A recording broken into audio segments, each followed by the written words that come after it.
It's a new week here in the X Zone. I am Rob McConnell, and for the next 4 hours, I'm your host and your guide as together we cross the time-space continuum to this place that I call the X Zone. It's a place where people dare to believe and dare to be heard. It's a place where fact is fiction and fiction is reality. And the X Zone comes to you Monday through Friday from 10 p.m. Eastern until 2 a.m. Eastern.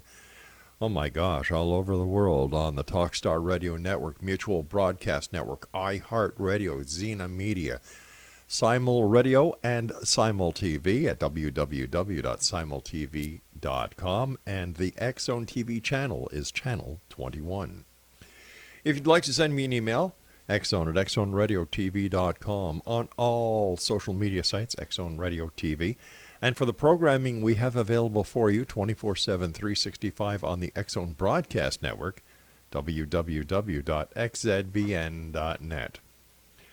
X Zone Nation, my guest this hour is Mike CLELLAND, and Mike's 2015 book, The Messengers, was met with high praise. In it, he explores the mysterious connection between owls, synchronicities, and UFO abduction. It was his first-hand experience with these elusive events that have been the foundation for his research. This book is also a personal memoir and a journey of self-discovery. His website, hiddenexperience.blogspot.com, explores these events and their connection to the alien contact phenomenon. It also features extended audio interviews with visionaries and experts examining the complexities of the overall UFO experience. Mike is also considered an expert in the skills of ultralight backpacking and is the author and illustrator of a series of instructional books on advanced outdoor techniques. After 25 years of living in the Rockies, he now lives in the Adirondacks. And joining me now is Mike CLELLAND. And Mike, welcome to the X Zone.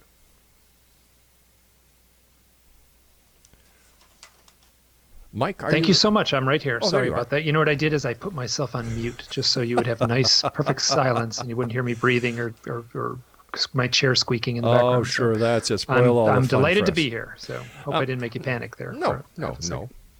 I'm kind of used to these things after 29 years of doing the show, but it's always great to have a guest come on and say, I'm here.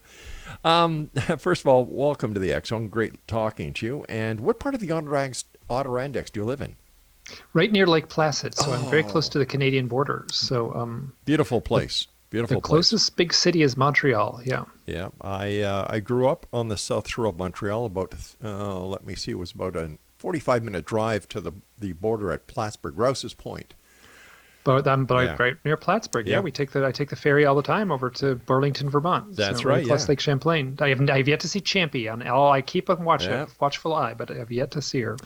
So how did you get in?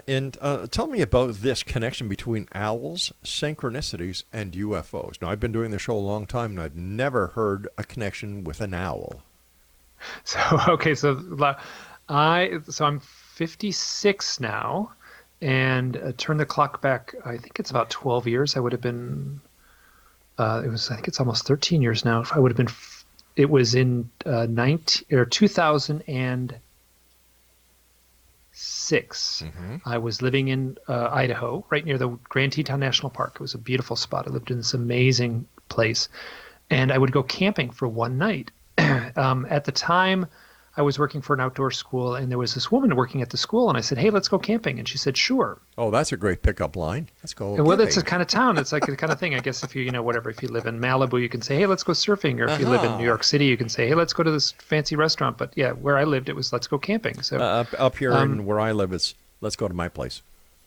Yeah, so we have to. So anyway, it wasn't really truly a date. So It was more just it was a complete stranger, though. Mm-hmm. Her name is Kristen, and we went camping for one night. The weather forecast was perfect, so there's no reason to bring a tent.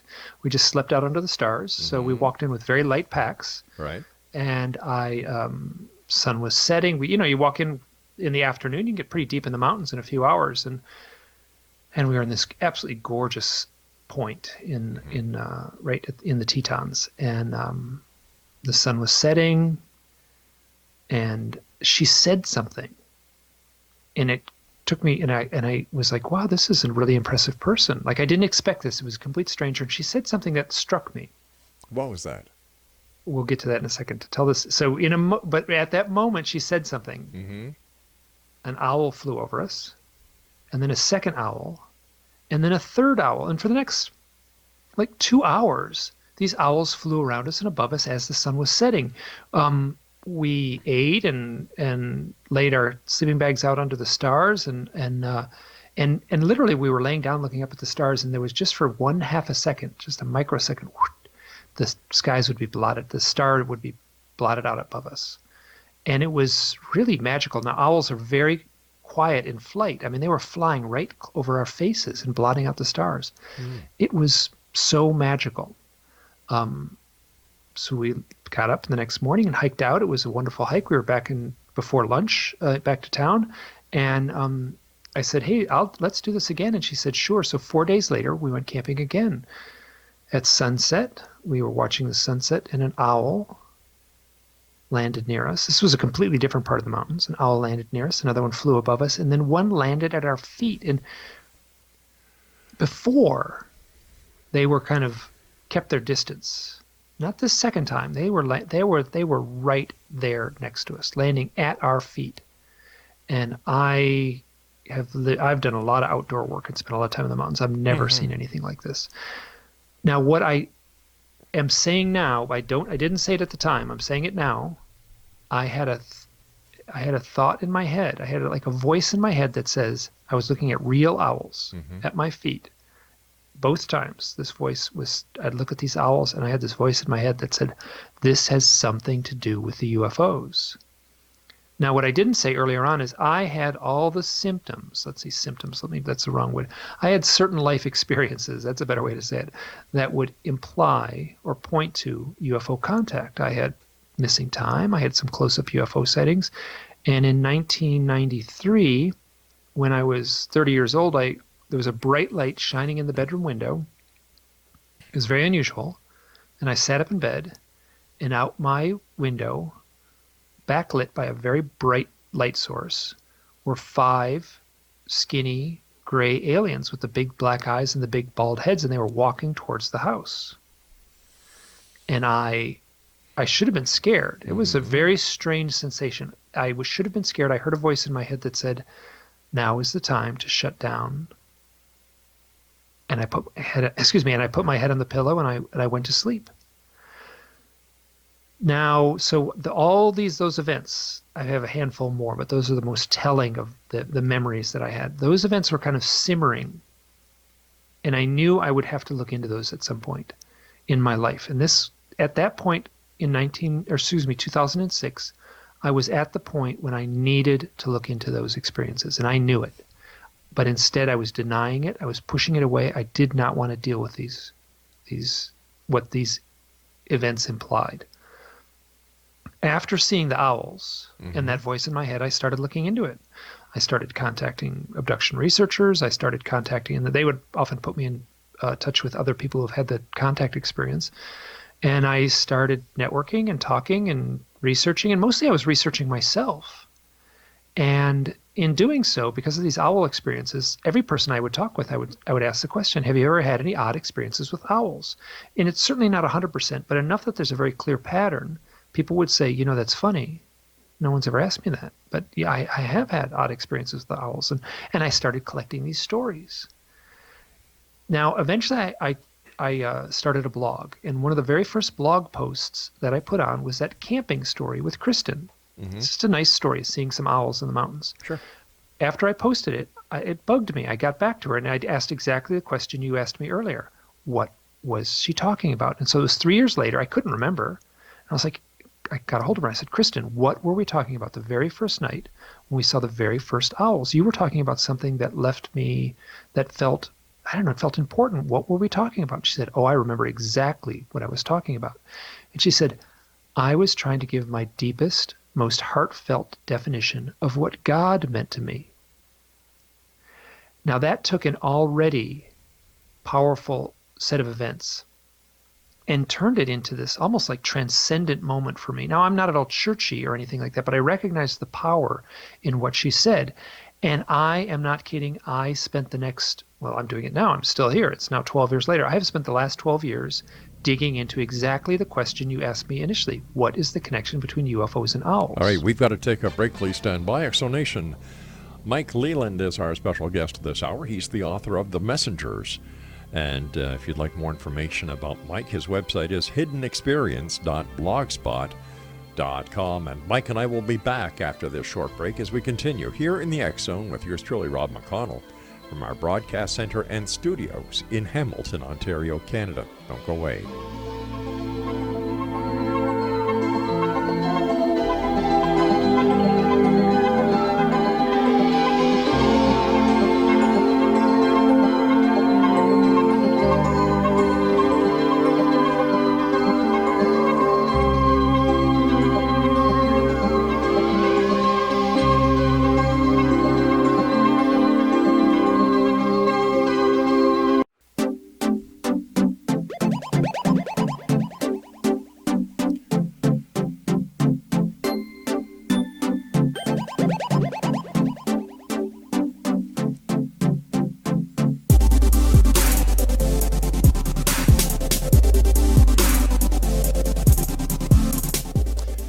Welcome back, everyone. This is the X Zone. I am Rob McConnell. Before we get back to our guest of this hour, Mike Leland, let me see. First of all, Ellie Marzulli has his new book out. It's available on the X Chronicles newspaper site. And Mac Maloney has a new book out entitled Mac Maloney's Haunted Universe. And for all the information on Mac Maloney, his book, his radio show, by the way, which is going to be on this network on the XZBN in the very near future, visit his website at macmaloney.com. I'm talking to Cleland. I'm talking to Mike Leland, and we're talking about his book this hour, The Messengers. His website is hiddenexperience.blogspot.com.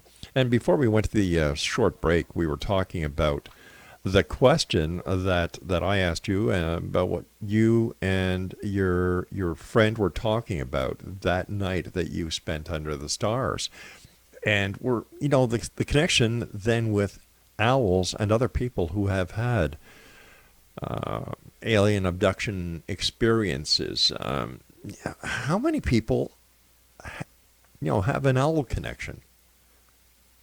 Well, I mean, how many in the numbers? Now, like I'm not an objective researcher. I'm completely subjective. Mm-hmm. So if you Google UFOs and owls, someone's going to find me. Mm-hmm. And so I'm now collecting these stories. So like in my files, it's like, that's my files consist of, is people who've had this contact experience with, and then also have had owl sightings. So it's in my files, it's mm-hmm. dang near 100%, but that doesn't transfer over to to like what another researcher who has a more, wide let's view just of it. Take a look at the basic alien abduction scenario as reported. Okay, let's jump to half a step back. Here's a very common story. Friend of mine, he's become a friend mm-hmm. since doing this. He's lying in the desert, looking up at the stars. He's camping, and him and his buddy look up, and at the top of this cactus is an owl. It's staring down at them in its nighttime, and they're like it's a little bit menacing. And it flies off, and a moment later, a triangle-shaped UFO flies right above where they're lying and proceeds across the landscape. I have this story in one form or another over and over and over and over. Yes, it's unusual to see an owl at night, but it's not impossible. No. It's very unusual to see a UFO at night, but those reports come in. To have those overlap over and over and over again is remarkable. Now, that's a very pedestrian sort of account that I just gave you. Some of them get extremely bizarre. But I'm wondering why you're saying it's rare to see an owl at night when owls hunt at night. Well, how often do you see an owl at night? I go up to my daughter's cottage and I see them all the time. Oh, good. Okay, so you're living in a place with a lot of owls. I live in a place in upstate New York where I hear more owls than I see. Yeah. So yes, but okay, here's an example of this. This woman she's in a large city in Brazil. She's in an apartment building. Mm-hmm. She's on her balcony, mm-hmm. and she looks out over the city, and she sees this silvery craft flying above the city. She sees a flying saucer, mm-hmm. and it's cruising along, and her eyes following it. And there's a building directly in front of her, and the skinny building and the flying saucer is zipping along, and it should just go behind the building and pop out the other side. And she says, it didn't pop out the other side, like disappeared, like she didn't come out. And she's kind of saying, all right, guys, where'd you go? What's up? At that moment, 2 owls come and land on her balcony, and they live there for a couple months. Coincidence? I'm at the point, no, it's not a coincidence. I'm at the point now where I've read so many of these accounts and talked to so many people and been in close contact, mostly through email, but often, phone calls and talking to people directly. It's not a coincidence. Something else is going on. What that something might be is a tricky thing to untangle. What I can say is that this pattern from my direct research and my direct experience is real. What it means, how it works, what it implies is something altogether different. But these events, there is a connection between owls and UFOs. What it might be is very elusive, but the connection is there. All right, let me ask you this. I've been doing the show for 29 years. 4 shows a night, 4 hours a night. I do an internationally syndicated radio TV show. I publish newspapers. I've never heard of an owl and a UFO in the same story before. How come? They're certainly in the same story. So they're in the book we trace back to Communion, which was published in 1987. Whitley Strieber, okay. Yep, Whitley Strieber's book, and on page I think it's page 27. I've footnoted this so many times. There's an account, the very first abduction account that came into his what we call abduction now. He doesn't use the term abduction. What we popularly call abduction. He wakes up the next morning, had this bizarre experience. He has a memory of an owl on his windowsill. It was wintertime. It was Christmas Day. So it was the next day. It was December 26th when he woke up. Him and his wife, he said, there was an owl. Something weird happened last night. There was an owl on the windowsill. And he goes out there, and it was fresh snow, and there was no tracks or prints, or the snow was completely undisturbed. And that was very unsettling for him. So here we have the very first UFO abduction account that kind of took hold of the population. I mean, that book was a very widely read book. Okay, so what's the connection with the owl? All I can say is that I'm collecting stories. No. I mean with this story that you're telling us from the book Communion. The guy wakes up Christmas morning. He has something to do with an owl. He goes outside. There's no proof of the owl. But he has a memory of an owl. All right. Dream. So who knows? Now, yes, but why would he? So you talked to. I spoke with Bud Hopkins about this before he died. I've spoken with many UFO abduction researchers. This is. I say, do you have any owls? Do owls show up in your research? And they look at me and they say, oh yeah, we get owls all the time. Could it be because owls have big eyes like the extraterrestrials are supposed to have? That is the implication. So the story that emerges when you talk to the UFO abduction researcher, here's a typical story.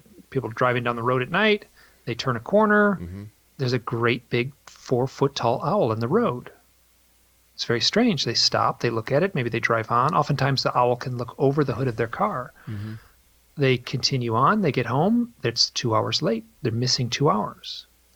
So the implication there, and oftentimes if they go through hypnotic regression, I'm paraphrasing a bit, but it goes something like this. The hypnotherapist will say, describe the owl. And they'll say the owl is tall and skinny. It's about 4 feet tall. It's very skinny. It's bald. It has big black eyes and a little skinny spacesuit on, and I don't think it's an owl.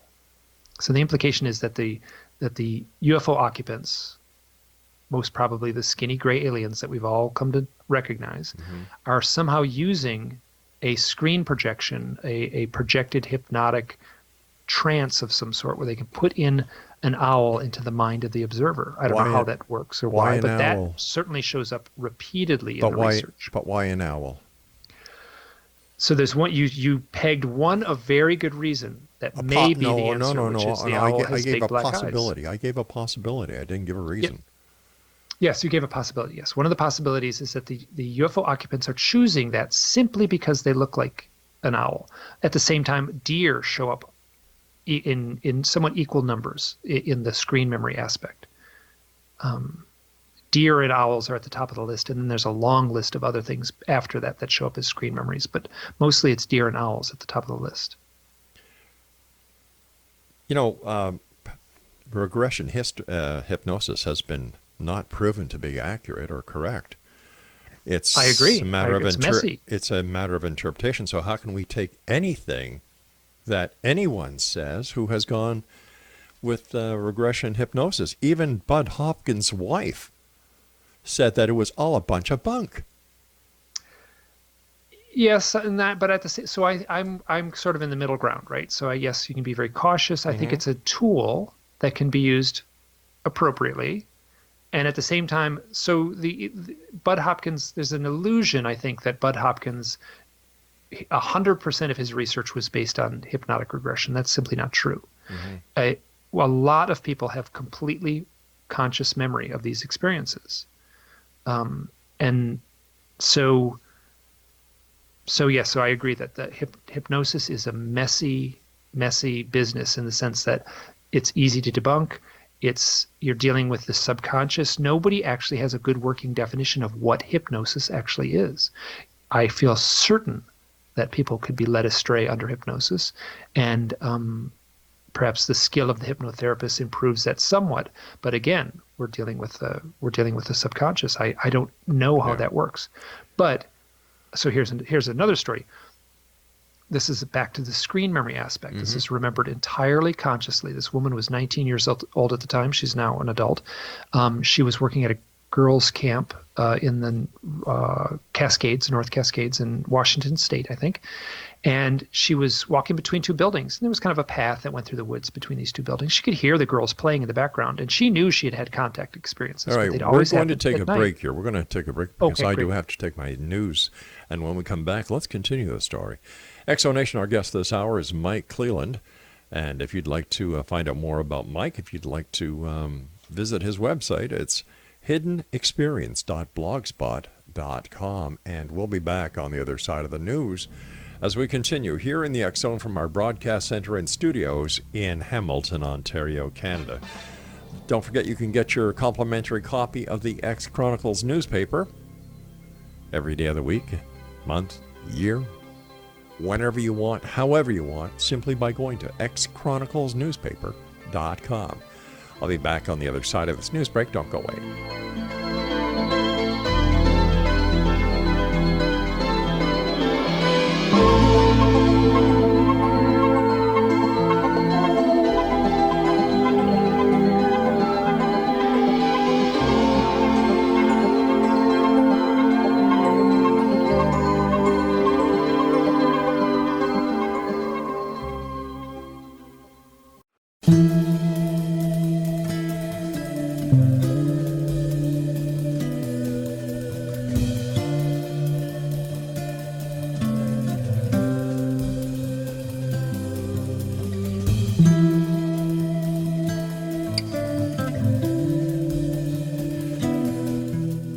And welcome back, one and all. This is the X Zone. I am Rob McConnell, and our guest this hour is Mike CLELLAND. He's the author of The Messengers, and his website is hiddenexperience.blogspot.com. Mike, before we went to the news, you had just started to tell us a story, and if I could get you to go back and start the story from the beginning, I'm sure the listeners would appreciate it. Great. So this woman's a friend of mine. She's had a lot of experiences. She was 19 years old at the time. She was working at a summer camp for girls. She knew she had had contact experiences. She had fully conscious memory of basically aliens in her bedroom and lots of odd experiences. But it always happened at night. So she was working at the summer camp. She was walking between two buildings, a little path between the buildings. So she wasn't like way off in the woods alone. And she's walking on a little path. She can hear the girls playing in the background. And she turns a corner, and there, next to the path, in a little meadow, is a gray alien standing there. And it's full sunlight, full daylight. She sees this thing, and it sees her, and she sees it, and her senses gives her this look like, uh-oh, I'm busted. And then she hears this kind of, these beings seem to communicate completely telepathically. She hears this voice in her head, this kind of echoing, reverberating voice in her head that goes, owl, owl, owl, owl. And she watches this gray alien morph into an owl, turn around, and run into the woods. So here's something that wasn't. There's no hypnosis here, and Hmm. full daylight, and that I have that story a few times. I've not so much with owls, but with other deer certainly. So I so the implication she is that there's this somehow she was. I don't understand what may have happened, but the owl itself, excuse me, the alien itself chose to camouflage itself as an owl, but there was some mistake. It was sloppy somehow. Um, Why did oh, go on. I was just going to ask you? You said the owl ran into the woods. Why wouldn't it have flown? Because it certainly didn't seem to be an owl. It certainly seemed to be a gray alien that was somehow Hmm. masquerading as an owl. Could we then use the same scenario and say that maybe the Mothman from the Mothman prophecy, who many described as looking like an owl, was actually an extraterrestrial?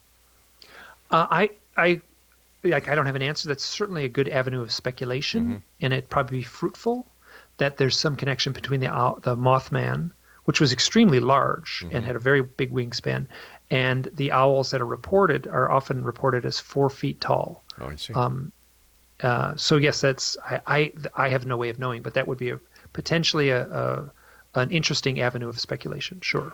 What is there in our ancient mythology that we could use as an example, or use as a scenario for why you are hearing about owls and UFO contact or alien abduction contact?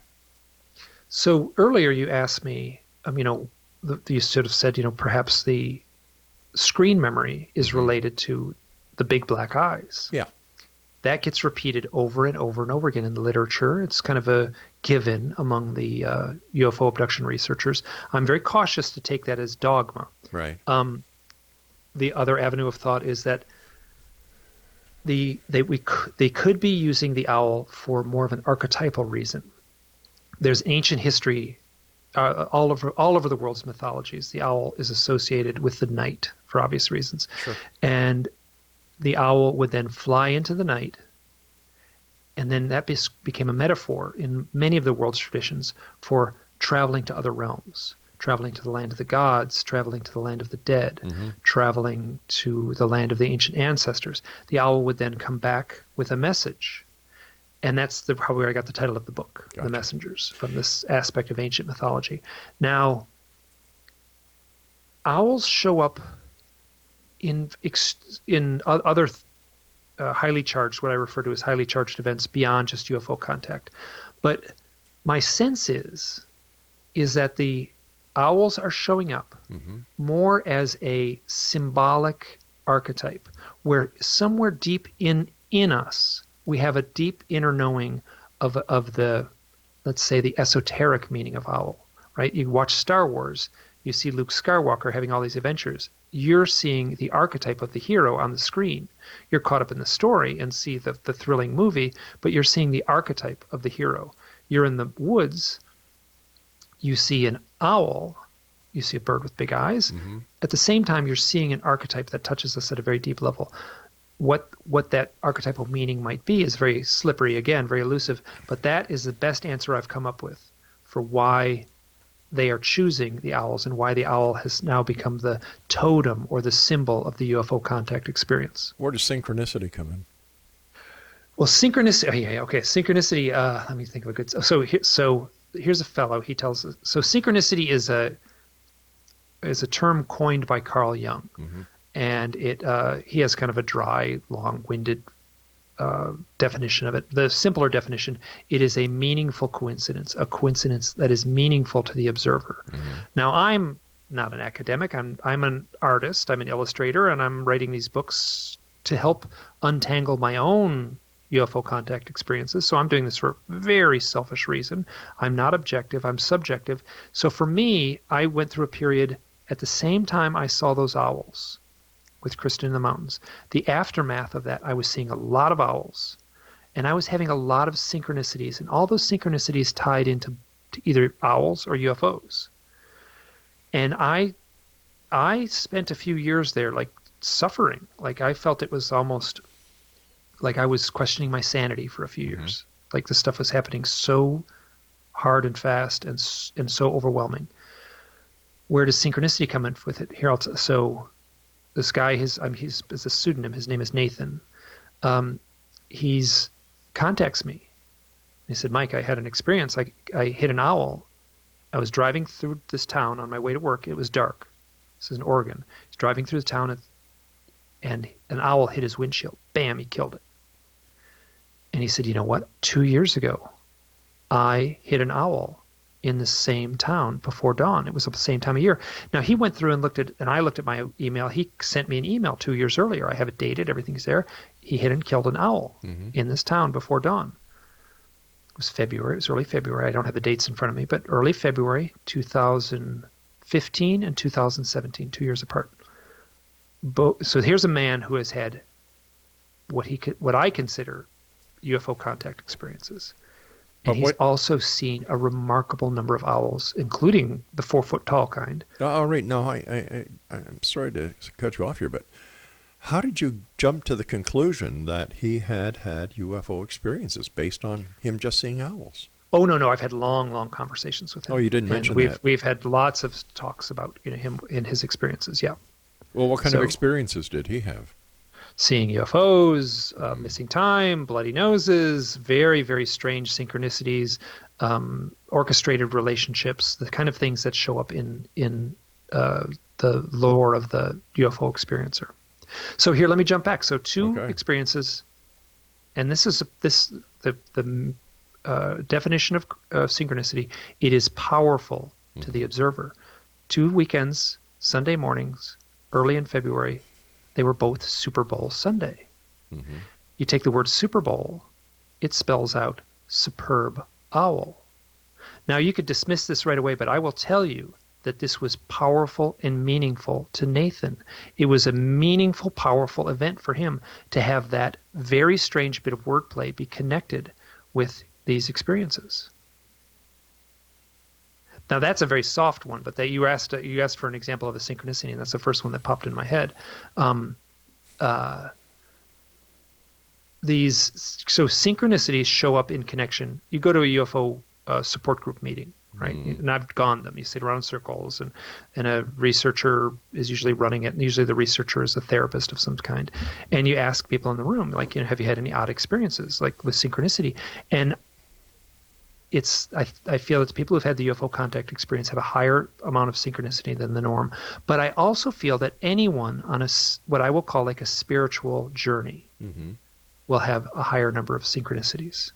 So the implication is UFO contact somehow tied into a spiritual journey. But isn't it also possible that the person who has a UFO experience has a much more active mind and prone to fantasy than the person who doesn't have the UFO experience? Because there are more people who do not have UFO experiences than those who claim UFO experiences and those who claim alien abductions. Okay, I mean, I've talked to enough people who have seen close-up craft that they're telling very similar stories with very, very similar.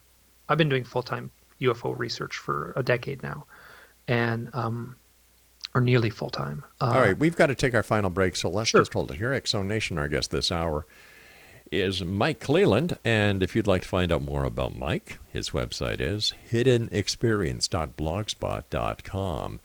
And Mike and I will be back on the other side of this break as we wrap up this hour here in the X-Zone from our broadcast center and studios in Hamilton, Ontario, Canada. Now, we will be moving our entire TV and broadcast facilities to Hawaii over the next couple of months. So all I want to say is that we've enjoyed being here in Hamilton since the last 29 years, Craig. But, it's time where we start enjoying life. My wife and I, when the children have left home. No, they've never been abducted by aliens. There were times when I wish they would be. But we're going to be moving everything to Hawaii, to the beautiful island of Maui. And as we get closer to the moving dates, we'll be telling each and every one of you how, who, what, when, where, why. But We'll still be here every night. Don't go away.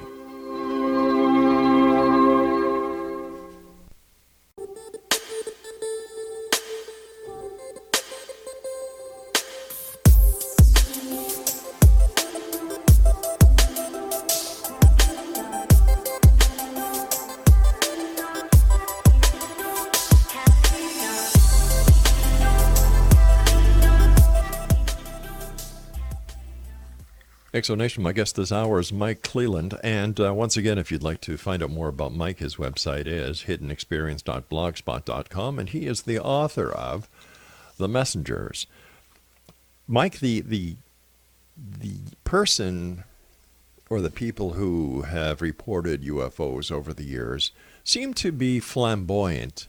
They're very, they're prone to fantasy. They are always looking for something out there. And I can't understand why it's only a small number of people who are having these experiences, whether they're real or not, and why the majority of the population isn't. Especially now that statistics are showing that society is starting to lose interest in ufology, and this is being echoed by the decrease in UFO sightings being reported to both the National UFO Reporting Center as well as to Chris Rutowski in Canada. What do you think is going on here? So I disagree with the fact that the UFO people who witness UFOs are somehow flamboyant, or the people who claim the abduction. Mm-hmm. I've certainly have met some flamboyant folks, and I would almost fall into that category myself. I'm an artist, and I kind of live on taught outdoor work and stuff like that. So I'm out of the societal norm in many ways. But I have certainly talked to lawyers and advertising executives and bankers and bus drivers and people completely on the mainstream of these experiences. And I'll tell you what, those people do not talk about it. They don't talk about it they talk to me. Why would they talk to you? Talk to me, but they don't talk about it to anyone else. Why do they talk to you? The flamboyant ones have nothing to lose, so they blurt the stuff out. So I would argue that your assessment is... Oh, go on. But why do they talk to you? Why do they share this? Because I'm a UFO researcher. Because you're a believer? Pardon? Because you're a believer? Yes, because I'm a believer. And honestly, people need to be heard, right? So people, I don't care who that is, someone who's been through any kind of traumatic experience needs to be heard. They can go to a therapist and tell their story. Now, I've tried to go to a therapist and tell about my stories, and the therapist was not receptive to it. Let me tell you, I've talked to other people who are receptive, and it is a very powerful emotional thing to be in contact with someone where you can share these experiences. But how come with all these experiences, there's never any physical evidence? Oh, sometimes there is. Where? Sure. I mean, there's been the implants that have been removed. There's been burn marks in the yard. Wait a sec. First of all, let's get back to the implants. Dr. Roger Lear, a podiatrist, and Daryl Sims, an alleged so-called spy with the CIA. Come on. Let's talk credibility here. I don't have any issues with Roger Lear being a podiatrist. That's his job, is to remove, things from people's feet, right? So he's removes, bits of metal and nails and stuff like that. And so I can't. That's not my avenue of expertise. So all I would be doing is paraphrasing what I've read. Where's the evidence? Now, for me, the evidence is in the consistency of these stories. And I am on the outside edge of, there's like a mainstream of UFO abduction research, and I'm certainly on the outside edge where I'm looking at these more elusive aspects of the stories, these kind of outlying stories. And I'm not saying that the source of this is aliens from another planet. Okay. I'm saying that people are having real experiences. I don't know the source of these experiences. All I can say is these experiences are playing out in two ways. Let's say they're playing out in metaphoric ways, in kind of, I don't want to use the term dreamlike because that implies something else, but these events are showing up symbolically. And then at the same time, these events are showing up as something very real. People are, have had missing time. People have had close-up UFO sightings. We can put someone in the electric chair in America or whatever, I guess, whatever. Someone can be executed by witness testimony in America. But the same witness testimony has to be based on evidence, not hearsay evidence. Yes, but you can talk to the first person. You're not talking, it's not hearsay when someone says, I have seen a UFO. Where's your proof? I don't have any. I mean, so where's my proof? So I have had several sightings with other people. Mm-hmm. So I've had sightings with other people. Have you taken any photos? I have not ever taken any photos of what I would consider a UFO now. Why not? This is with an era of cameras and stuff like that. Mm-hmm. I mean, I was 12-year-old boy when I had a joint sighting with a friend. I see. Nothing recent. Nothing recent that involved a camera. All right. No. This is, when you look at the UFO phenomenon from the outside, my background as a police investigator, criminal investigator, I deal in proof. I deal in facts. I deal with evidence. I have not, to this day, seen any evidence that would substantiate any claim of a UFO from outer space. And I'm not saying there's UFOs from outer space. I'm saying that there's unidentified flying objects that people are witnessing and documenting, and documenting in the sense that they're contacting me and telling me their stories, and I'm documenting their stories. So yes, I get exactly what you're saying. I am not a police investigator. So what are they seeing, and what are they reporting? I feel like I am playing the role of folklorist, right? So we have an emerging folklore, and I feel this folklore should be documented. I don't know. I cannot vouch for the veracity of anyone's experiences except my own. So do you believe everyone who contacts you and tells you that they've seen a UFO or they've been abducted by an extraterrestrial? I take them very seriously. But do you believe them? I'll tell you, let me just finish. I take them very seriously. I take their reports. I contact them. I have a back and forth exchange. Right. And then I look for similarities in other stories. Some people tell me some weird stuff. And yes, sometimes I'm very skeptical. If I see a pattern, you take one file and it sits there alone and it's a one-off. Right. There's not much I can do with that, right? So once I start to see a pattern, then I take it seriously. Now, once again, I am not a police investigator. I am an artist. Right. And I am dealing with what I consider an emerging folklore, an emerging modern mythology is taking place right now. But you also said that you're a researcher, that you've spent the past decade researching this. I have been immersed in it, yes. If you want to paint a picture of me as being obsessed creating Wait a stuff, sec, hold on here. Hold on here. As a researcher, do you not vet the information that is coming to you? Do you not vet the person who is telling you this information in order to see if the person, is there anything in his background that may shed light on what is being seen, heard, or reported? Or do you just take everything that he says and say, okay, fine, that's your story, I'm going to publish it? So yes, you've asked a very good question. I am one person. If you wanted to give me $1 million and I could have a staff of people to vet these folks, that would be wonderful. Presently, I'm getting many what I consider let's say intriguing reports, right? So I can't say whether they're credible or not. I'm getting several intriguing reports a day.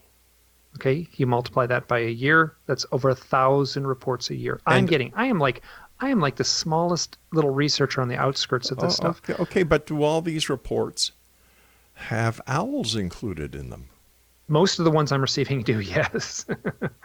So how many reports would you say in the year 2017 you received in total, and what percentage in that total would have an association or a synchronistic account with an owl?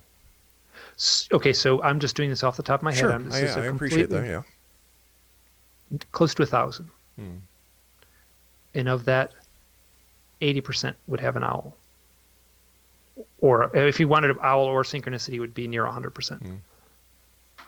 So yes, so here I am at the receiving end of what I am considering a new, modern.